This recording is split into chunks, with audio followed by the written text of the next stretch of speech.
നമസ്കാരം. കർമ്മ ന്യൂസിലേക്ക് സ്വാഗതം. 1990കളിൽ നടന്ന കാശ്മീരിൽ നടന്ന വംശഹത്യ, കുറച്ചുകൂടി വ്യക്തമായി പറഞ്ഞാൽ കാശ്മീരി പണ്ഡിറ്റുകളെ അവിടുന്ന് ഓടിക്കുകയും കൂട്ടക്കൊല ചെയ്തും ആ മഹാസംഭവം എന്നൊന്നും പറഞ്ഞുകൂടാ, മഹാദുരന്തം എന്ന് തന്നെ പറയണം.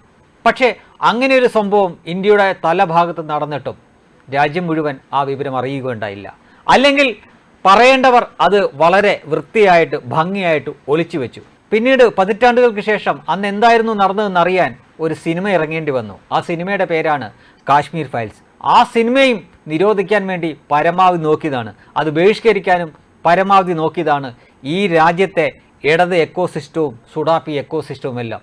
അതിനെല്ലാം അതിജീവിച്ചുകൊണ്ട് ആ സിനിമ റിലീസായി കഴിഞ്ഞതിന് ശേഷമാണ് ജനങ്ങൾ ആ സത്യം മനസ്സിലാക്കിയത്. അത്രമാത്രം ക്രൂരകൃത്യങ്ങളായിരുന്നു കാശ്മീരിൽ അരങ്ങേറിയതെന്ന്. പക്ഷേ ചില പ്രത്യേക കൂട്ടർ, ഈ രാജ്യത്തെ ഭൂരിപക്ഷ വിഭാഗത്തിൽപ്പെട്ട ചില ആളുകളോട് ഇതുപോലുള്ള ക്രൂരതകൾ, ഇതുപോലുള്ള കൂട്ട ബലാത്സംഗങ്ങളൊക്കെ നടത്തുമ്പോൾ മാത്രം എന്താ അത്തരം സംഭവങ്ങൾ ഇവിടെ പൊതിഞ്ഞു വെക്കപ്പെടുന്നത്? എന്തുകൊണ്ടാണ് അത്തരം സംഭവങ്ങൾ ഇവിടെ മറച്ചു വെക്കപ്പെടുന്നത്? ഒരു കുഗ്രാമത്തിൽ അല്ലെങ്കിൽ ഒരു ഉൾപ്രദേശത്ത് നടക്കുന്ന ഒരു കൊച്ചുകുട്ടിയുടെ കേസ് പോലും രാജ്യം മുഴുവൻ പടർന്ന് പന്തലിച്ച് തീക്കാറ്റായി മാറ്റാൻ കഴിവുള്ള ആളുകൾ ഉള്ളപ്പോൾ എങ്ങനെയാണ് ഒരു കൂട്ടം ആളുകളെ, ആയിരക്കണക്കിന് ആളുകളെ കൊന്നും ബലാത്സംഗം ചെയ്തും നശിപ്പിച്ചുകൊണ്ടിരിക്കുമ്പോൾ ആ വിവരങ്ങൾ ഇങ്ങനെ പൊതിഞ്ഞു വെക്കാൻ പറ്റുന്നത്? ഇത് ഇത്രയും പറയാനുള്ള കാരണം, ഇപ്പോൾ ബംഗാളിലെ സന്ദേശ് എന്ന് പറഞ്ഞ സ്ഥലത്ത് നൂറുകണക്കിന് ദളിത് സ്ത്രീകളടക്കം കൂട്ടമാനഭംഗത്തിനിരയായി. വളരെ ക്രൂരമായ രീതിയിലാണ് അവരെ അവരുടെ വീടുകളിൽ നിന്ന് പിടിച്ചുകൊണ്ട് പോയതിനു ശേഷമാണ് ഈ കൂട്ട ബലാത്സംഗത്തിന് ഇരയാക്കുന്നത്. അവിടെ മമതാ ബാനർജിയുടെ പാർട്ടിയിൽപ്പെട്ട നേതാവ് തന്നെയാണ് അതിന് മുൻകൈ കൊടുക്കുന്നത്. ഒടുവിൽ ഏതാനും ആളുകൾ അതിനെതിരെ പ്രതിഷേധിച്ചപ്പോൾ മാത്രം അവിടെയെങ്കിലും കുറച്ച് വാർത്തയായി. അപ്പോഴും ഇന്ത്യയിൽ അത് മുഴുവനായിട്ട് വാർത്തയാവുകയോ യഥാർത്ഥത്തിലുള്ള പ്രതിഷേധമോ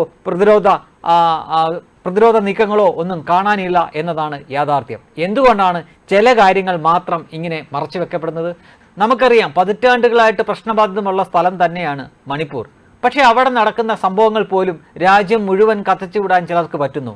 എന്നാൽ തത്തുല്യമായിട്ടുള്ള അല്ലെങ്കിൽ അതിലും ക്രൂരമായ ഭീകരമായിട്ടുള്ള സംഭവങ്ങൾ അത് ഇവിടുത്തെ ഭൂരിപക്ഷ മതവിഭാഗത്തിനെതിരെയാണ് ഇവിടുത്തെ ന്യൂനപക്ഷ മതവിഭാഗങ്ങൾ ചെയ്യുന്നതെങ്കിൽ അത് വളരെ ഭംഗിയായിട്ട് ഇവിടെ മറച്ചു വെക്കപ്പെടുന്നു.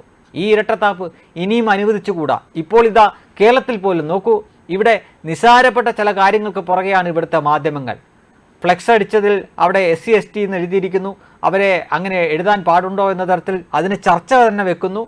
മറ്റൊരു ഇതിൽ 2013 കേന്ദ്ര സർക്കാരിനെതിരെയുള്ള BJPയുടെ പ്രചരണ ഗാനം ഇന്നിപ്പോൾ ഒരു വേദിയിൽ വെച്ച് അറിയാതെ മാറിയൊന്ന് പ്ലേ ചെയ്തു പോയപ്പോൾ അതിനെ വെച്ചിട്ട് ചർച്ച ചെയ്യും, അതിനെ വെച്ചിട്ട് വാർത്തയും വെക്കാനായിട്ട് ആളുകൾ. എന്നാൽ മനുഷ്യജീവൻ മാനഭംഗപ്പെട്ടും അതേപോലെ തന്നെ കൊല്ലപ്പെട്ടുമൊക്കെ നഷ്ടപ്പെട്ടുകൊണ്ടിരിക്കുമ്പോൾ അതിനെതിരെ ഉരിയാടാൻ ഇവിടെയുള്ള മാധ്യമങ്ങൾ തയ്യാറല്ല.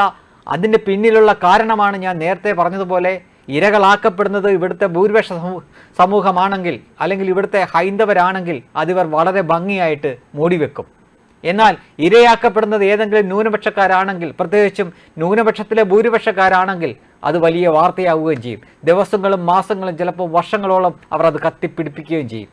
ഇതാണ് ഈ ഇന്ത്യയിൽ നടക്കുന്ന സംഗതികൾ.